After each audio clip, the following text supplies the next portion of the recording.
NVS scheme यानी कि Navodaya system पर आधारित क्वेश्चन सीरीज धौलागढ़ माता सीरीज पार्ट 64 आज हम करने वाले हैं। और आज के डिस्कशन में हम करेंगे role of the PETs, music teacher and duty master during the morning assembly. इसके साथ में duration for the thought for the day, मतलब कि थॉट फॉर द डे है उसका ड्यूरेशन है वो कितना होना चाहिए मॉर्निंग असेंबली के टाइम पर। और स्कूल कैलेंडर क्या होता है, इसके साथ में दूसरे टॉपिक है वो भी चर्चा किए जाएंगे। तो चलिए साथियों देख लेते हैं एनवीएसई स्कीम यानी कि नवोदय सिस्टम पर आधारित क्वेश्चन सीरीज धौलागढ़ माता सीरीज पार्ट 64 का पहला question 1261। What is the suggested duration for the thought for the day activity. दिन के लिए विचार गतिविधि के लिए सुझाई गई अवधि क्या है, मतलब कि थॉट फॉर द डे के लिए कितना ड्यूरेशन होना चाहिए मॉर्निंग असेंबली में। ऑप्शन देख लीजिए कौन सा ऑप्शन होगा, 2 minutes, 3 minutes, 1 minute, 30 seconds. Thought for the day morning assembly में बोला जाता है तो उसका समय है वो कितना होना चाहिए। सही उत्तर हमारा हो जाएगा सी हो जाएगा 1 मिनट। 1 मिनट के अंदर आपको थॉट फॉर द डे है वो बोल देना होगा। बच्चा है एक्टिविटी करता है तो विचार के लिए कितना समय होना चाहिए, 1 मिनट से अधिक का नहीं होना चाहिए। सही उत्तर हमारा हो जाएगा सी हो जाएगा। अगला सवाल देख लेते 1262। What is the role of the PETs, music teacher and duty master during the assembly. Assembly के दौरान पीईटी संगीत शिक्षक और ड्यूटी मास्टर की क्या भूमिका है, मतलब कि प्रार्थना सभा है उसके समय पीईटीज है, म्यूजिक टीचर है और ड्यूटी मास्टर है उसके क्या रोल रिस्पॉन्सिबिलिटी हो जाएंगे। ऑप्शन देखिए कौन सा उत्तर ठीक होगा, ए होगा कि बी होगा कि सी होगा कि डी होगा। सही उत्तर हमारा हो जाएगा ए हो जाएगा। To ensure all activities are performed within the time limit and dispersal is orderly, मतलब कि हर एक्टिविटी जो मॉर्निंग असेंबली के लिए निर्धारित की गई है वो होनी चाहिए और इसके साथ में डिस्पर्सल है वो ऑर्डरली होना चाहिए, सिस्टमेटिक होना चाहिए, बच्चे हैं वो सिस्टमेटिक डिस्पर्स हो। सही उत्तर हमारा हो जाएगा ए हो जाएगा। अगला सवाल देख लेते 1263। What is the main purpose of the school calendar in JNVs. JNV में स्कूल कैलेंडर का मुख्य उद्देश्य क्या है। जेएनवी के लिए कैलेंडर तैयार किया जाता है तो उसका उद्देश्य क्या हो जाएगा। ऑप्शन देखिए कौन सा उत्तर ठीक होगा। सही उत्तर हमारा हो जाएगा ए हो जाएगा। To ensure all curricular and co curricular activities align with educational goals. बहुत ही अच्छा क्वेश्चन है कि सभी करिकुलर और को करिकुलर एक्टिविटीज हैं वो स्कूल कैलेंडर में शामिल हो और ये किससे जुड़ी हुई है, एजुकेशनल गोल से करिकुलर और को करिकुलर एक्टिविटीज हैं वो बनाई गई हैं। तो इसको इंश्योर किया जाता है किसके माध्यम से, सभी करिकुलर एक्टिविटीज और को करिकुलर एक्टिविटीज है कैलेंडर के माध्यम से पूर्ण की जाती हैं जिससे कि एजुकेशनल गोल्स हैं वो अचीव किए जा सके। सही उत्तर हमारा हो जाएगा ए हो जाएगा। Move to question number 1264. By when should JNVs prepare the school calendar for the new academic session? JNV को नए शैक्षणिक सत्र के लिए स्कूल कैलेंडर कब तैयार करना चाहिए। बहुत ही अच्छा क्वेश्चन है। आपको स्कूल कैलेंडर तैयार करने होंगे। इससे पहले वाले क्वेश्चन में देखा कि एजुकेशनल गोल्स को प्राप्त करने के लिए करिकुलर और को करिकुलर एक्टिविटीज को अलाइन करना होगा। तो ये स्कूल कैलेंडर है वो कब तैयार कर लेना चाहिए। ऑप्शन देखिए कौन सा उत्तर ठीक होगा, ए होगा कि बी होगा कि सी होगा कि डी होगा। सही उत्तर हमारा हो जाएगा सी हो जाएगा। Well before the beginning of the academic session, बहुत ही पहले शुरू कर लेना होगा। एकेडमिक कैलेंडर तैयार करना है आपको एजुकेशनल गोल्स को पूरा करने के लिए तो उसकी शुरुआत एकेडमिक सेशन से पहले ही कर लेनी होगी। सही उत्तर हमारा हो जाएगा सी हो जाएगा। अगला सवाल देख लेते हैं 1265। How many maximum periods per week may be allotted to each teacher. प्रत्येक शिक्षक को प्रति सप्ताह अधिकतम कितनी अवधि आवंटित की जा सकती है, कितने पीरियड कालांश उसके होने चाहिए, मैक्सिमम कितने होने चाहिए। बहुत ही अच्छा क्वेश्चन है। 30 पीरियड्स, 32 पीरियड्स, 36 पीरियड्स, 40 पीरियड्स। प्रत्येक शिक्षक को प्रति सप्ताह अधिकतम कितनी अवधि यानी कि कालांश है वो आवंटित करने चाहिए। आप उत्तर देखिए कौन सा उत्तर ठीक हो जाएगा। सही उत्तर हमारा हो जाएगा सी हो जाएगा 36 पीरियड्स, मतलब कि 36 कालांश से अधिक आप नहीं दे सकते। जो एकेडमिक कैलेंडर आप बनाएंगे तो एक टीचर को 36 पीरियड से अधिक आपको नहीं देना है। सही उत्तर हमारा हो जाएगा सी हो जाएगा। डियर फ्रेंड्स, क्वेश्चन पसंद आ रहे हैं तो लाइक बटन दबाइए, अपने यार दोस्तों को भी बता दीजिए, क्योंकि इस प्रकार के क्वेश्चन है दूसरी जगह कहीं नहीं मिलने वाले। अगला सवाल देख लेते हैं। 1266 what is the recommended arrangement for music and arts periods? संगीत और कला कालांश के लिए अनुशंसित व्यवस्था क्या है? बहुत ही अच्छा क्वेश्चन है। क्या चेंजेस किए हैं म्यूजिक और आर्ट्स के लिए? पीरियड्स का अरेंजमेंट है वो किस प्रकार से होना चाहिए? ऑप्शन देखिए कौन सा उत्तर ठीक हो जाएगा। सही उत्तर हमारा हो जाएगा बी हो जाएगा। The class is to be divided into 2 batches based on their roll numbers. मतलब कि म्यूजिक और आर्ट्स की क्लासेज हैं वो पैरेलल चलेंगी, तो एक क्लास को आपको बैचेज में बांटना होगा। मान लीजिए कि क्लास में 40 बच्चे हैं, तो पहले रोल नंबर से और 20 रोल नंबर तक क्या करना होगा, आप म्यूजिक के लिए अलॉट कर सकते हैं, और 21 से लेकर के 40 वाले बच्चे हैं वो आर्ट के लिए चले जाएंगे। परंतु दोनों की क्लासें हैं पैरेलल चलेंगी, क्लासें पैरेलल चलेंगी, म्यूजिक की और आर्ट की चलेंगी। ये नया अरेंजमेंट किया गया है। सही उत्तर हमारा हो जाएगा बी हो जाएगा। अगला सवाल देख लेते हैं। 1267 how many periods per week are earmarked for practicals for classes 11th and 12th? बहुत ही अच्छा क्वेश्चन है। 11वीं और 12वीं कक्षा के प्रैक्टिकल के लिए प्रति सप्ताह कितने पीरियड निर्धारित किए गए हैं? प्रैक्टिकल्स के लिए 11th और 12th के लिए कितने पीरियड वो ईयर मार्क किए गए हैं, निर्धारित किए गए हैं? ऑप्शन देखिए कौन सा उत्तर ठीक हो जाएगा। सही उत्तर हमारा हो जाएगा बी हो जाएगा। 2 periods per week for each practical subject. मतलब कि 2 पीरियड निर्धारित किए गए हैं हर एक प्रैक्टिकल सब्जेक्ट के लिए, 2 पीरियड निर्धारित किए गए हैं हर वीक में। सही उत्तर हमारा हो जाएगा बी हो जाएगा। Move to question number 1268। How often are gender sensitization sessions conducted for classes? कक्षाओं के लिए लिंग संवेदीकरण सत्र कितनी बार आयोजित किए जाते हैं? मतलब कि जेंडर सेंसिटाइजेशन सेशन है वो कक्षाओं के लिए कितने होने चाहिए जेएनवी में? ऑप्शन देखिए कौन सा उत्तर ठीक हो जाएगा। Once a week, once every fortnight, at least once a month, twice every month. Gender sensitization session है वो कब कंडक्ट होना चाहिए बच्चों के लिए? सही उत्तर हमारा हो जाएगा सी हो जाएगा। एटलीस्ट वंस ए मंथ, मतलब कि महीने में एक बार होना चाहिए। लिंग संवेदीकरण सत्र है वो कम से कम एक बार होना चाहिए, महीने में एक बार होना चाहिए। सही उत्तर हमारा हो जाएगा सी हो जाएगा। क्वेश्चन देख लेते हैं। 1269 who is responsible for taking GS/GFC periods at the senior secondary level? वरिष्ठ माध्यमिक स्तर पर GS या GFC अवधि लेने के लिए कौन जिम्मेदार है? यानी कि GS और GFC के कालांश है वो कौन लेगा सीनियर सेकेंडरी लेवल पर? ऑप्शन देखिए कौन सा उत्तर ठीक हो जाएगा। सही उत्तर हमारा हो जाएगा सी हो जाएगा। PGT history and geography. मतलब कि PGT हिस्ट्री GS का या GFC का पीरियड है वो लेंगे, या ज्योग्राफी वाले लेंगे। सही उत्तर हमारा हो जाएगा सी हो जाएगा। NVS स्कीम के क्वेश्चंस के कारवा को आगे बढ़ाते हुए नया सवाल देख लेते हैं। 1270 what activities are suggested for Saturday afternoons for selected students?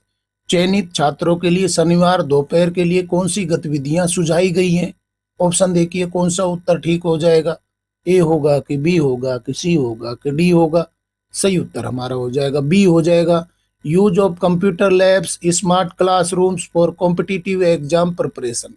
मतलब कि सिलेक्टेड बच्चे हैं वो शनिवार दोपहर को कंप्यूटर लैब का यूज कर सकते हैं, स्मार्ट क्लासरूम का यूज कर सकते हैं। किसके लिए?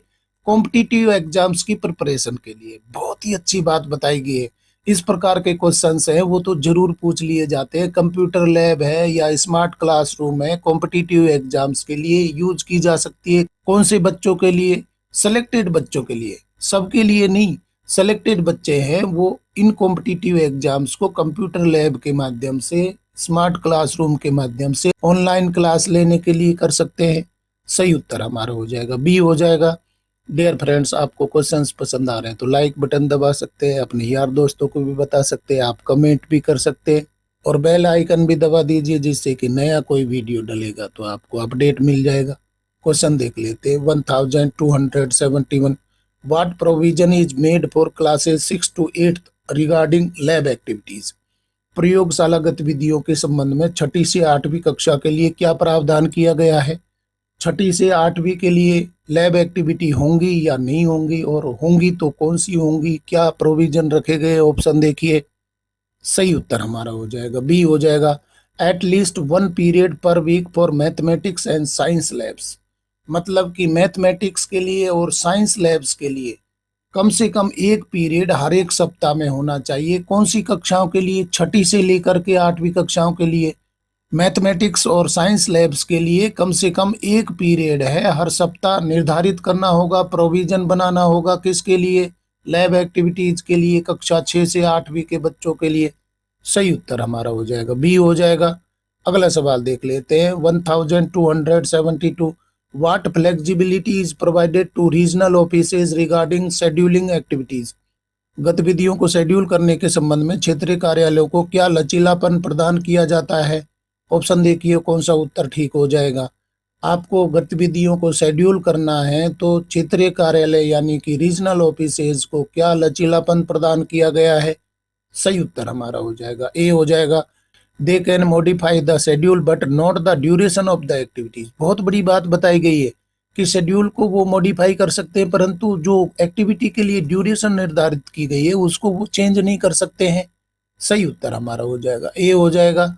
Move to question number 1273। On which day is the librarian required to work in JNVs. JNV में लाइब्रेरियन को किस दिन काम करना आवश्यक है? Monday, Saturday, Friday, Sunday. Librarian को कौन से दिन आवश्यक रूप से लाइब्रेरी खोलनी होगी, काम करना होगा? सही उत्तर हमारा हो जाएगा डी हो जाएगा, संडे। संडे को लाइब्रेरी खुलनी चाहिए।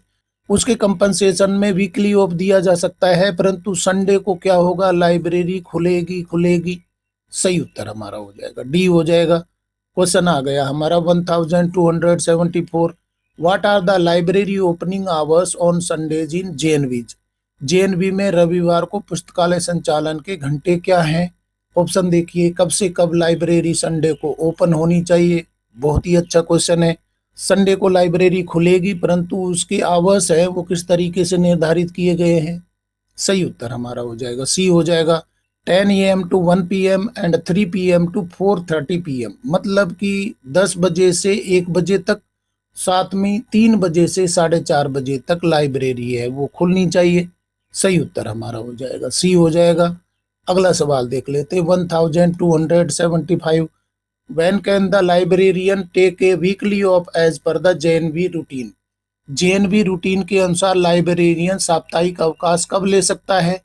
लाइब्रेरी है वो खुलेगी संडे को 10 बजे से 1 बजे तक, और उसके बाद में 3 बजे से 4:30 बजे तक। उसके बदले में उसको वीकली ऑफ कब मिलेगा? ऑप्शन देखिए, सैटरडे, फ्राइडे, मंडे या ट्यूसडे को। सही उत्तर हमारा हो जाएगा ए हो जाएगा। सैटरडे को उसका वीकली ऑफ होगा। संडे को लाइब्रेरी है वो ओपन होगी, उसके लिए आवर्स भी निर्धारित कर दिए। इसके बदले में उसको वीकली ऑफ कब मिलेगा? सैटरडे को मिलेगा, शनिवार को मिलेगा। सही उत्तर हमारा हो जाएगा ए हो जाएगा। डियर फ्रेंड्स, आज के क्वेश्चंस पसंद आ रहे हैं तो लाइक बटन दबाइए, अपने यार दोस्तों को भी बता सकते हैं। नया सवाल देख लेते हैं 1276।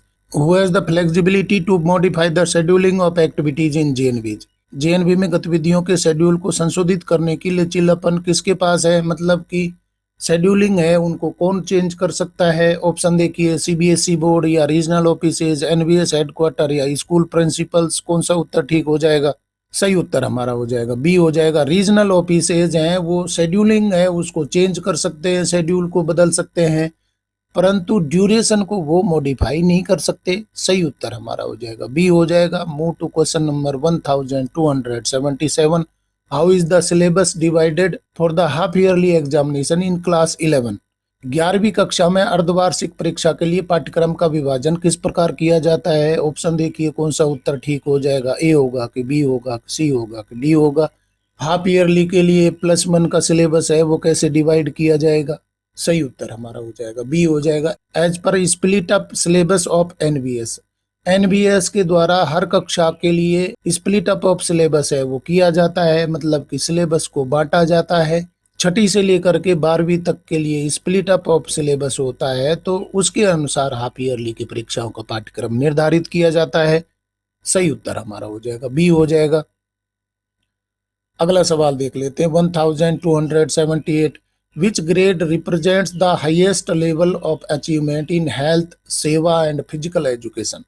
कौन सा ग्रेड स्वास्थ्य, सेवा और शारीरिक शिक्षा में उपलब्धि के उच्चतम स्तर को दर्शाता है? तो हेल्थ है या सेवा है या फिजिकल एजुकेशन के लिए ग्रेडिंग सिस्टम है, तो इसकी हाईएस्ट ग्रेड क्या होगी? ऑप्शन देखिए कौन सा उत्तर ठीक हो जाएगा। A1 होगा या B1 होगा या C1 होगा या D2 होगा? हाईएस्ट ग्रेड है वो कौन सी होगी? सही उत्तर हमारा हो जाएगा ए हो जाएगा। A1 है वो हाईएस्ट ग्रेड होगी। किसके लिए? हेल्थ के लिए, सेवा के लिए, फिजिकल एजुकेशन के लिए। अगला सवाल देख लेते हैं 1279। How many grading levels are there for health, seva and physical education in JNVs? JNV में स्वास्थ्य, सेवा और शारीरिक शिक्षा के लिए कितने ग्रेडिंग स्तर है? ऑप्शन देखिए कौन सा उत्तर ठीक होगा। 5, 7, 9 या 10? स्वास्थ्य के लिए या सेवा के लिए, फिजिकल एजुकेशन के लिए ग्रेडिंग में कौन कौन से लेवल होते हैं, कितने लेवल होते हैं? सही उत्तर हमारा हो जाएगा सी हो जाएगा। 9 होते हैं, मतलब कि ग्रेडिंग के 9 लेवल्स होते हैं। किसके लिए? हेल्थ के लिए, सेवा के लिए, फिजिकल एजुकेशन के लिए।